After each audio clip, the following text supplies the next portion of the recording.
बोलिए 1008 श्री पार्श्वनाथ भगवान की। विषट्टिकन्दुटितलाडुयारं शूलोयणं चंद समाडे तुंडम गोडाजियं चंपैपुपशोऽं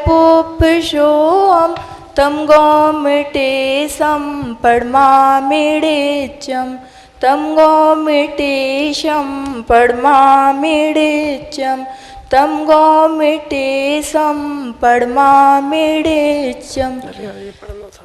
बोलिए देवादिदेव 1008 श्री आदिनाथ भगवान की। मूल नायक 1008 श्री पार्श्वनाथ भगवान की। अंतिम तीर्थेश श्री महावीर स्वामी भगवान की। परम पूज्य संत शिरोमणि 108 आचार्य गुरुवर श्री विशुद्ध सागर जी महाराज की। परम पूज्य मुनि श्री 108 सुप्रभ सागर जी महाराज की।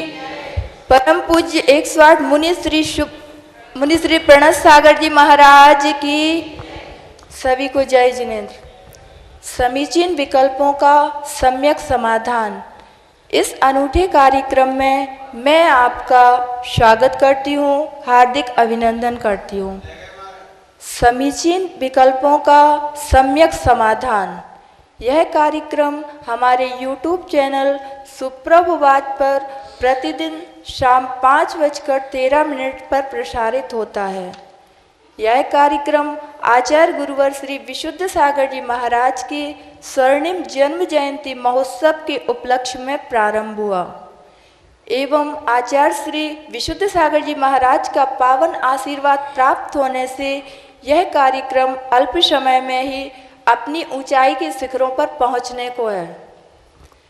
इस कार्यक्रम की एक और विशेषता है कि हमारे गुरुदेव मुनि श्री सुप्रभ सागर जी के द्वारा समीचीन विकल्पों का सम्यक समाधान आगम के अनुसार सहज और सरल भाषा में प्रदान किया जाता है। हमें आपको बताते हुए खुशी हो रही है कि हमारे गुरुदेव ने जहां सीए की शिक्षा प्राप्त की, वहीं साथ ही साथ इन्होंने आचार्य श्री विशुद्ध सागर जी महाराज के पावन चरणों में बैठकर आगम ग्रंथों का अध्ययन भी किया है। और हमारे गुरुदेव की मूल भाषा मराठी होने के साथ शिक्षा का माध्यम अंग्रेजी होने के साथ हिंदी भाषा को भी इन्होंने सहज और सरल ढंग से प्रवाहित किया है। ऑनलाइन के माध्यम से हमें प्रतिदिन अनेकों समीचीन विकल्प प्राप्त हो रहे हैं, जिनका समाधान हमारे गुरुदेव श्री सुप्रभ सागर जी शास्त्रोक्त विधि से प्रदान कर रहे हैं। अब मैं आपका ज़्यादा समय ना लेते हुए मुनि श्री प्रणत सागर जी महाराज के चरणों में कोटिशा नमोस्तु करते हुए उनसे करबद्ध निवेदन करती हूँ कि आगे के कार्यक्रम को विधिवत संचालित करने की कृपा करें। नमोस्तु महाराज जी, नमोस्तु। ओम नमः सिद्धेभ्य। पंच परमेष्टि भगवान की। परम पूज्य आचार्य भगवंत गुरुवर विशुद्ध सागर जी महाराज की। परम पूज्य मुनि श्री सुप्रभ सागर जी महाराज की।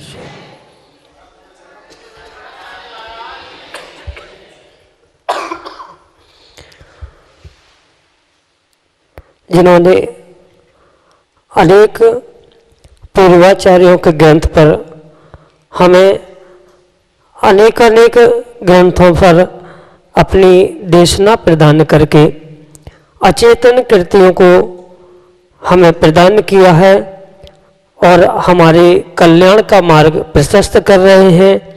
ऐसे आचार्य भगवंत की महती अनुकंपा हम सभी को प्राप्त हो रही है और मात्र अचेतन कृतियों से ही नहीं, हमारे जीवन पर अनन्य उपकार कर रहे हैं अनेकानेक चेतन कृतियाँ प्रदान करके भी।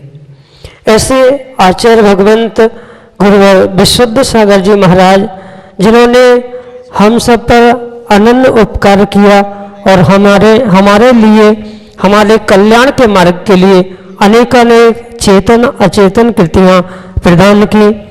ऐसे आचार्य भगवंत के महती अनुकंपा एवं मंगल सुभाषिष से हम सभी यह अनूठा कल्याण का मार्ग, कल्याण का उपाय, सम्यक समाधान अपने आत्म कल्याण के लिए प्रतिदिन प्राप्त कर रहे हैं। समीचीन विकल्पों का सम्यक समाधान एक ऐसा कार्यकारी उपाय जो निश्चित ही हमारे कल्याण का मार्ग प्रशस्त करने वाला है। और परम पूज्य मुनि श्री सुप्रभ सागर जी महाराज अनेक समीचीन विकल्पों का जो आगमुक्त विधि से हम सभी को सम्यक समाधान प्रदान कर रहे हैं, वह निश्चित ही हमारे लिए एक सुधी स्वाध्यायी श्रावक के लिए निश्चित ही कल्याण का मार्ग प्रशस्त करने वाला है। देश के विभिन्न प्रांतों से अनेक समीचीन विकल्प हमें यहाँ प्रतिदिन प्राप्त हो रहे हैं और परम पूज्य मुनि श्री सुप्रभ सागर जी महाराज उनका यथाक्रम से आगमुक्त विधि से सम्यक समाधान प्रदान कर रहे हैं। प्रारंभ करते हैं आज का सम्यक समाधान। और आज का पहला विकल्प आष्टा मध्य प्रदेश से डॉक्टर मगन जैन, श्रीमती चंदा जैन परम पूज्य मुनि श्री के चरणों में दर्शन की अभिलाषा एवं आशीर्वाद की आकांक्षा के साथ अपना समीचीन विकल्प रख रहे हैं कि महाराज जी उत्कृष्ट धारणा ज्ञान से युक्त जो साधु गुरु के उपदेश से अनेक प्रकार के ग्रंथों को शब्द रूपी बीज पदों को अपनी बुद्धि रूपी कोठे में धारण कर लेता है, वह कोठ बुद्धि या कोष्ठ बुद्धि रिद्धिधारी साधु कहलाता है। अस्तु इसको सविस्तार समझाने की अनुकंपा करें। नमोस्तु महाराज जी, नमोस्तु। ओम नमः सिद्धम। परम पूज्य आचार्य भगवान गुरुवर विशुद्ध सागर जी महाराज की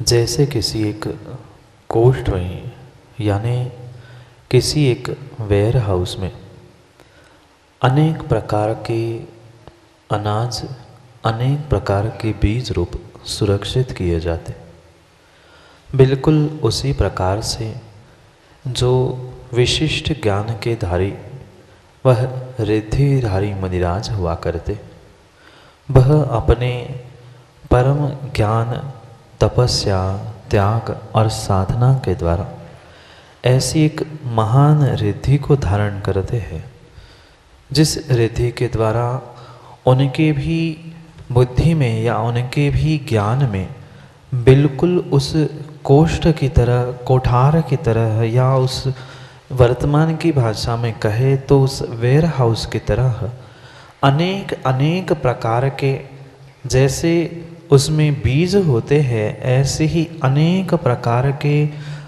उन ग्रंथों के या श्लोकों के पदों को वे धारण करके रखते और समय आने पर वही कोष्ठ का, कुठार का या वेयर हाउस का दाना ही, बीज ही फसल के लिए कार्यकारी बन सकता है। उसको ही ज़मीन में डालने पर उससे पुनः अनेक अनेक बोरे रूपी फसल प्राप्त होती। जैसे कई बार भारत में या कहीं भी जो बहुत सारी प्राकृतिक विषमताओं के कारण या अन्य किसी विषमताओं के कारण जब फसल पर्याप्त लोक संख्या को पहुंचाने के लिए कार्यकारी नहीं होती, उस समय पर जो ये कोठारों में या वेयरहाउस में सरकारी स्थानों में रखे हुए जो ये बीज या अनाज होते हैं, वह उनके लिए सेवन करने के लिए या उनके लिए बांटने में कार्यकारी काम में आते हैं। बिल्कुल जे कोष्ठ रिद्धिधारी मुनिराज जो हुआ करते हैं, उन रिद्धि के निमित्त से जो उनके ज्ञान का, बुद्धि का ऐसा क्षयोक्षम होता है कि उन्होंने भले ही अल्प अल्प ऐसे छोटे छोटे उन सूत्रों को, पदों को, ग्रंथों के वाक्यों को आदि अपने दिलो दिमाग में बिठाल के रखा होता है, अपनी धारणा में, ज्ञान में संभाल कर रखा होता है, वही समय आने पर उनके लिए बहुत बड़े कार्य में परिणत होने के लिए निमित्त बन सकते। जैसे अनेक प्रकार के अनाज, अनेक प्रकार के बोरे, अनेक प्रकार की बहुत सारी सामग्री होने पर भी उस कुठार में या वेयर हाउस में किंचित भी वे एक दूसरे में नहीं मिलते। बिल्कुल इसी प्रकार से उनकी ज्ञान धारणा में अनेक चारों अनुयोगों के अनेक ग्रंथों के भिन्न भिन्न पद, भिन्न भिन्न श्लोक, भिन्न भिन्न ज्ञान का निर्णय, ये जैसे उस कुठार में एक ही स्थान पे होने पर भी कुछ अंतर से भिन्न भिन्न रखा जाता है, बिल्कुल उनके ज्ञान में, उनकी धारणा में भी इतना इतना सूक्ष्म होता है कि वे अनेक प्रकार के आगम ग्रंथों के रहस्य, उनके पद, उनके श्लोक, उनके सूत्र उस बीज रूप उसे ग्रहण करते। क्योंकि दो प्रकार की इस बुद्धि रिद्धि के विषय में विशेषता प्राप्त होती है, एक बीज बुद्धि और एक कोष्ठ बुद्धि। जैसे कुठारक में अनेक प्रकार के बीज अनाज रखने पर भी वे एक दूसरे से मिश्रित नहीं होते, समय पर उनका प्रयोग पुनः फसल के लिए किया जाता है। और जो बीज रिद्धि होती है, बीज बुद्धि रिद्धि होती है, जैसे बीज मुट्ठी भर होने पर वह हमारे लिए बोरा भर अनाज देते हैं, ऐसे एक अक्षर का धारणा रूप ज्ञान होने पर भी वह उससे लाखों हजारों शब्दों को प्राप्त करने वाला और प्रदान करने वाला ज्ञान धारण करने की शक्ति रखते हैं। ये बीज बुद्धि रिद्धि है। भले ही बहुत अल्प इन दोनों में अंतर है, पर ये दोनों रिद्धियाँ भिन्न भिन्न कही गई है। कोष्ठ यानी कुठार वर्तमान की अपेक्षा से वेयर हाउस अनेक अनाज, अनेक पार्टियों के, अनेक प्रकार के बोरे, अनेक प्रकार की प्रजाति, ये सब कुछ वहाँ होने पर भी उनमें थोड़ी थोड़ी सी तारतम्यता, भिन्नता होती है। ऐसे अनेक प्रकार का आगम ज्ञान धारणा में होने पर भी वह परिपूर्ण रूप से पृथक पृथक होता है, वह कभी एक दूसरे में मिलता नहीं है। और जब ज़रूरत पड़ती है वह उसका प्रयोग करके आने वाले समय में या सामने वाले जीव के कल्याण के लिए मुनिराज जो प्रदान करते हैं, इसे ही विस्तार से हम कोष्ठ रिद्धि बुद्धि रिद्धि समझ सकते हैं। और विस्तार से आपको समझना है तो तिलोय परिणति जैसे प्राचीन ग्रंथों में इन रिद्धियों के विषय में विशेष वर्णन की प्राप्त होता है। संक्षेप से इतना ही आपके लिए सम्यक समाधान। अगला विकल्प भक्तोल्लास शतवर्षा योग 2019 मढ़ौरा विद्वानों की नगरी से श्रीमती रचना जैन परम पूज्य मुनिश्री के चरणों में सपरिवार कोटि कोटि नमोस्तु निवेदित करते हुए अपना समीचीन विकल्प रख रहे हैं कि महाराज जी, भक्तामर के व्रत उपवास पूर्ण होने पर उसका उद्यापन कैसे करना चाहिए। समीचीन विकल्पों के सम्यक समाधान के माध्यम से हमारे समीचीन विकल्प का सम्यक समाधान देते हुए हमारा मार्गदर्शन करने की अनुकंपा करें। नमोस्तु महाराज जी, नमोस्तु। आगम में जिस प्रकार से व्रत की व्याख्या है, उसी प्रकार से उन व्रतों के उद्यापन की भी व्याख्या प्राप्त होती। कुछ व्रतों की जैसे पृथक पृथक रूप से विधियाँ होती है, ऐसी ही प्रत्येक व्रत के निमित्त से आचार्यों ने उनकी विशेष रूप से उद्यापन की व्यवस्था भी उन्हीं विधान के विधि में, यानी उस विधान के प्रारंभ में जो उस विधान की भूमिका, कथानक आदि सब कुछ लिखा होता है, उन व्रतों के पूजा आदि के प्रारंभ में या जयमाला में भी उसकी जो विशेष रूप से विधि या उसका कथानक लिखा होता है, वहीं पर उसकी उद्यापन की बहुत सारे व्रतों में विधि लिखी है। पर अगर वह विधि प्राप्त नहीं है या उस उत्कृष्ट विधि को हम प्राप्त नहीं कर पा रहे हैं, तो हमारे लिए उस व्रत करते समय जितने जितने दोष घटित हुए हैं, उन दोषों का निराकरण हो, अतिचार अनाचार सब मिट जाए। और इसी कारण से उस व्रत का उद्यापन करने की व्याख्या आचार्यों ने लिखी। और जो भक्तांबर के व्रत उपवास आदि के नियम से उद्यापन की आपने विधि पूछी है, सबसे अच्छी, आसान और हर कोई कर सकता है एक सामान्य विधि जनरल रूप से आचार्यों ने बताई है, जिसका व्रत हम कर रहे हैं, चाहे नमोकार हो, भक्तांबर हो, उसका जो विधान प्राप्त होता है, एक दिन हर्ष से उस विधान को हम करें। और जितनी प्रभावनापूर्वक या जितनी विशेषता से हम उस विधान को करेंगे उतना धर्म की प्रभावना भी और हमारे उस पुण्य की प्राप्ति के लिए भी निमित्त बन सकता है। पर सामान्य रूप से भी अगर हम अकेले भी उस विधान को कर ले, पुनः उस व्रत जिस प्रकार से उसका व्रत हम करते थे, माना कि एकासन से, उपवास से आदि जिस प्रकार से उसका व्रत करते थे, वैसे ही उस दिन विधान करके पुनः एक दिन वह उद्यापन रूप या पश्चाताप प्रायश्चित रूप करेंगे तो नियम से वह हमारे लिए उद्यापन की भूमिका पूर्ण हो सकती है। कई स्थानों पर उस उद्यापन को लेकर किसी विशिष्ट या कुछ संख्या में लोगों को भोजन कराना, कुछ शास्त्र भेंट करना, क्योंकि अनेक प्रकार की उस उद्यापन की विधि हो सकती है। इन सब के पीछे का उद्देश्य मुख्य रूप से यही है कि लगे हुए दोषों का प्रक्षालन करने के लिए चाहे शास्त्र दान हो, चाहे आहार दान हो, या ऐसी व्यवस्थाएं आगम में बनाई गई। पर जो दान की व्याख्या है वह उत्कृष्ट रूप से सत्पात्रों को ही देना आवश्यक है, सम्यक दृष्टि, अणुव्रति और महाव्रति, इन 3 प्रकार के भेदों से।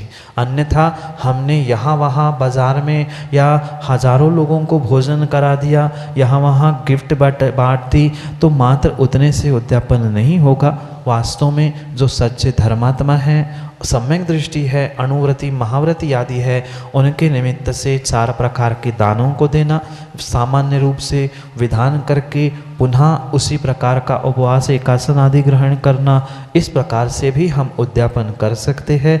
जितनी प्रभावना से या जितनी अच्छी तरीके से करेंगे उतना विशेष फल भी हमें उस व्रत और उस उद्यापन का मिलेगा। यही आपके लिए सम्यक समाधान। इंदौर मध्य प्रदेश से राहुल जैन सपरिवार परम पूज्य मुनिश्री के चरणों में कोटि कोटि नमोस्तुल्य निवेदित करते हुए अपना समीचीन विकल्प रख रहे हैं कि महाराज जी, सच्चे देवशास्त्र गुरु का 3 मूर्ता रहित 8 अंग सहित 8 मद रहित श्रद्धान करना सम्यक दर्शन है। तो मेरा समीचीन विकल्प यह है कि 3 मद, 8 मद, 3 मूर्ता और 8 अंग से क्या तात्पर्य है।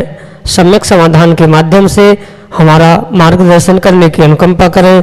नमोस्तु महाराज जी, नमोस्तु।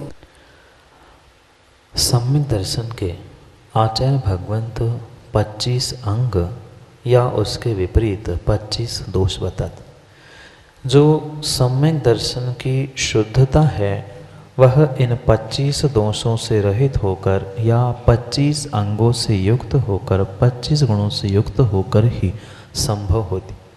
जहाँ 16 कारण भावना में दर्शन विशुद्धि प्रथम भावना है, उस दर्शन विशुद्धि के अंतर्गत भी इन 25 दोषों से रहित होकर सच्चे देवशास्त्र गुरु पर श्रद्धान करना, यही उस दर्शन विशुद्धि की व्याख्या। उस 25 दोषों को कह दो या 25 गुणों को कह दो, वहाँ पर 3 मूढ़ता, 8 अंग, 8 मद आदि का और 6 अनायतन आयतन आदि का व्याख्यान होता है। यहाँ पर देव मूढ़ता, लोक मूढ़ता और पाषंडी मूढ़ता के नाम से 3 मूढ़ता को जो कहा है, वहाँ पर आचार्य भगवंतों का अभिप्राय यही है कि जो हम देवों के नाम से मूढ़ता को प्राप्त हो रहे हैं, किसी अन्य स्थानों पर या सभी स्थानों पर उस इष्ट देवता को, ईश्वरत्व को ग्रहण कर रहे हैं, वह हमारी देव मूढ़ता है। जो वह भिन्न भेष को प्राप्त हुए अन्य भेषधारी जीवों को अगर हम अपने गुरु का दर्जा दे रहे हैं तो वह पाखंड या गुरु मूढ़ता कही गई है। और साथ साथ जो अन्य जहाँ देवता बना ही नहीं है, ऐसे किसी वृक्ष, नदी, पत्थर आदि में पूज्यता प्राप्त करके या उनको पूज्य मानकर उनको पूजना, ये लोक मूढ़ता है। जैसे कि कहीं अग्नि में कूदने से धर्मात्मा माना जाता है, कहीं पानी में, ये जितनी विपरीत लोक रीतियाँ हैं, उन लोक रीतियों को धर्म का अनुसरण करने वाली मानना, ये 3 प्रकार की मूढ़ता का या 3 प्रकार के मूढ़ता इन्हें ही कहते। जो निशंकित, निकांक्षित, निर्विचिकित्सा, अमूढ़ दृष्टि, उपगहन, स्थितिकरण, वात्सल और प्रभावना, ये 8 कर्म या 8 बातें बताई है, यही 8 उस सम्यक दर्शन के अंग कहे गए। और एक अंग भी कम होगा तो वह परिपूर्ण सम्यक दर्शन नहीं होगा। साथ साथ जो 8 मद यानी घमंड, मान, अहंकार, जो ये 8 प्रकार के बताए गए हैं, जो पूजा, बल, वपु, ज्ञान आदि के निमित्त से जो 8 प्रकार के कहे गए हैं, यानी उन जो पूजा यानी मेरी कितनी पूजा होती है, मेरा कितना सम्मान होता है, मेरे पास इतना ज्ञान है, मेरा शरीर इतना बलशाली है, मेरे पास रिद्धि इतनी सारी है आदि के निमित्त से जो 8 मुख्य भेदों के अंतर्गत मद यानी घमंड, अहंकार करना है, ये भी उस सम्यक दर्शन से दूर करने वाले दोष होते। इसलिए इन सबसे रहित होकर ही अपने श्रद्धान को प्राप्त करना, यही एक सच्चा और शुद्ध सम्यक दर्शन है। संक्षेप में आपके लिए इतना समझाने का प्रयास किया है। विस्तार से एक अंग को समझने के लिए लगभग आप 1 घंटा लग सकता है, क्योंकि आकांक्षा से रहित होना निकांक्षित अंग है। वह जो किसी भी आकांक्षा को लेकर अगर हम कहीं श्रद्धान कर रहे हैं तो वह सच्चा सम्यक दर्शन नहीं है। निशंकित, किंचित भी कोई देवशास्त्र गुरु या उनकी वाणी पर शंका नहीं करना, निशंकित अंग है। निर्जुगुप्सा यानी जहाँ ग्लानि आदि स्थान है, दुर्गंधमयी वस्तु है या किसी निर्ग्रंथ मुनिराज का शरीर है, उनको भी देखकर ग्लानि नहीं करना, मल को देखकर भी ग्लानि नहीं करना, ये निर्जुगुप्सा है। साथ साथ जो कोई व्यक्ति अपने कर्मों के उदय से परिपूर्ण रूप से क्रियाओं को, चारित्र को धारण नहीं कर पा रहा है, तो उनका उस कारण से घटित होने हुए दोषों को जाकर उसे समझाना, उसे पुनः स्थापित करना, ये स्थितिकरण है, उपगुहन है। और उसके धर्म के अज्ञान को मिटाकर देश विदेशों में उसको जनमानस तक पहुंचाना, ये प्रभावना है। एक दूसरे के प्रति प्रेम, वात्सल्य यानी करुणा, मैत्री आदि के भाव रखना, यह वात्सल्य अंग कहा गया है। संक्षेप में आपके लिए इतना ही समझा सकते हैं, क्योंकि सीमा समय की भी है। विशेष रूप से समझने के लिए रत्नकरण श्रावकाचार्य में आचार्य भगवंत ने बहुत विस्तार से इसके विषय में बहुत अच्छा व्याख्यान किया है। उस पर आचार्य विशुद्ध सागर महाराज की जो धर्म देशना है, उसमें भी बहुत विस्तार से उन्होंने व्याख्यान किया है। और वह पढ़ने के बाद भी अगर कोई और आपको विशेषता से समझना है तो साक्षात आप जब दर्शनार्थ पधारेंगे राहुल जी, तब आपको विस्तार से इसके विषय में भी समझाने का प्रयास करेंगे। संक्षेप में यही आपके लिए आपके विकल्प का सम्यक समाधान। अगले विकल्प के लिए प्रगल्भित पावस योग 2020 की पुण्यधरा ललितपुर उत्तर प्रदेश से एक ऐसा युवा जिसने परम पूज्य मुनिश्री का प्रगल्भित आशीर्वाद प्राप्त किया और अपने जीवन को संस्कारित करने का पुरुषार्थ किया, ऐसा युवा संस्कार जैन हमारे सामने है, जो कि अपना समीचीन विकल्प परम पूज्य मुनिश्री के समक्ष रख रहा है। गुरुदेव के चरणों में त्रैवार नमोस्तु नमोस्तु नमोस्तु। गुरुदेव, मेरा प्रश्न ये है कि सिद्धालय में विराजमान भगवान क्या अनुभव करते हैं जब उन्हें आदि व्याधि नहीं है, भूख प्यास नहीं है, कुछ भी नहीं है, और उन्होंने युगपद 3 काल और 3 लोक को एक साथ जान लिया है, तो वे क्या अनुभव करते हैं और उसमें क्या परिवर्तन आता है? मेरे विकल्प का समाधान दें। नमोस्तु गुरुदेव, नमोस्तु गुरुदेव, नमोस्तु। सिद्धालय में सिद्ध भगवान कोई भूख प्यास आदि व्याधि नहीं है तो कोई टाइम पास करने नहीं बैठे। वे वहाँ पर जो अनुभूति कर रहे हैं, किंचित भी किसी भी बाह्य सामग्री की अनुभूति उनके पास नहीं है। जो संसारी जीव होता है वह भी अनुभूति करता है और शुद्ध सिद्ध भगवान भी अनुभूति करते, पर दोनों के अनुभूति में यही विशेष रूप से अंतर है। जो संसारी जीव होता है वह इंद्रिय, विषय, कषाय, भोग, विकार और इन सभी के निमित्त से ही अनुभवन करता है, और जो सिद्ध शुद्ध भगवान होते हैं सिद्धालय में, वे मात्र और मात्र अपनी स्वयं की आत्मा का ही अनुभव करते। हम संसारी होने के बावजूद भी आत्मा का तो अनुभव कर रहे हैं, पर आत्मा के साथ साथ जो मिली हुई विषय कषाय है, उन विषय कषायों का आत्मा के साथ या आत्मा का विषय कषायों के साथ अनुभव कर रहे हैं, और वे मात्र और मात्र शुद्ध आत्मा का अनुभव कर रहे हैं। हम जो आत्मा का अनुभव कर रहे हैं, जान रहे हैं, देख रहे हैं, भूख, प्यास, ठंडी, गर्मी आदि व्याधि, ये सब कुछ जो निमित्त है, इनके कारण जो मेरी आत्मा वर्तमान में अशुद्ध है, उस अशुद्ध आत्मा का अशुद्ध प्रकार से ही वेदन कर रहे हैं। पर उनके पास आदि व्याधि, बाह्य की कोई सामग्री, कोई भूख प्यास, कोई कर्म आदि कुछ भी नहीं होने के कारण से उनकी अनुभूति शुद्ध आत्मा की है, और हमारी संसारी जीवों की अनुभूति उन बाहर के निमित्तक होने के कारण, उनका बीच में पर्दा होने के कारण वह हमारी अनुभूति अशुद्ध आत्मा की है। जैसे एक स्वच्छ पानी और रंगीन पानी में अंतर है। पानी दोनों है, पर किसी पानी में जो रंग मिलाया है वह पानी रंगीन होने पर वह दिखने में रंगीन आता है, पर शुद्ध पानी जिसमें कुछ रंग नहीं है, वह शुद्ध पानी जैसा है वैसी शुद्ध आत्मा सिद्धालय में भगवान बन के बैठी है। तो वह जैसे शुद्ध पानी पीना और शक्कर मिला हुआ मीठा पानी पीना, इसमें जैसा अंतर है, वैसे ही शुद्ध आत्मा की अनुभूति और हमारी अशुद्ध आत्मा की अनुभूति में अंतर है।